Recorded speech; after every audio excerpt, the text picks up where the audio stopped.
Hey, this is Arrabon, our Thoughtful Thursday, where we answer questions that will help you and your community become more of a reconciling community. My name is David Bailey. And I'm Elena, and our question today is, what are some common mistakes churches make when they're trying to pursue racial reconciliation? You know, this is a thing that is quite common. I mean, like, folks are trying their best to do what it is that they know how to do. And a lot of people don't actually take the time to research it and to find out some best practices. And so here are a couple of common mistakes that happens.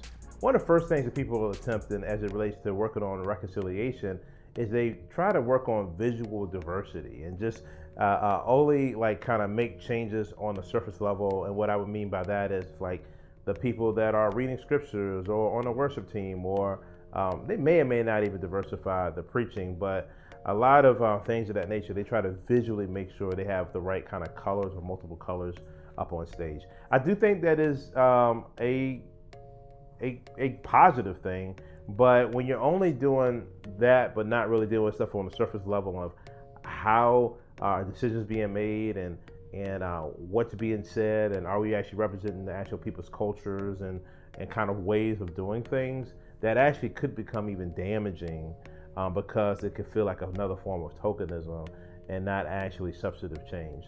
The second thing is people can focus on relationships and not interpersonal relationships, and not really focus on some of the like systemic dynamics that is creating some of the brokenness that's in our actual relationships. And so it's really not an either or. You can't figure out some of the systemic things without engaging relationally. But too often, a lot of multicultural churches, they keep things on a surface level. And so when things begin to get like talking on a systemic level, it's considered too political. And they say, hey, we don't do politics here. We just stick to the gospel.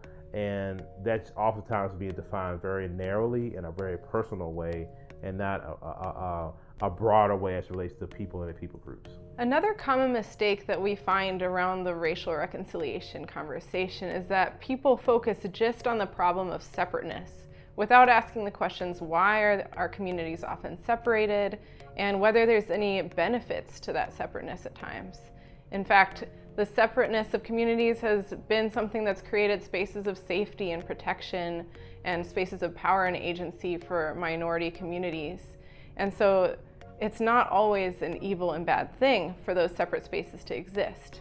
But when we talk about bringing people together, it's not just about having those people in the room together, but it's about being able to acknowledge the different roles that people have. And that's another common mistake that happens, is that we assume that white people and people of color have the same role to play in racial reconciliation, when in fact those roles are specific to their histories and their experiences.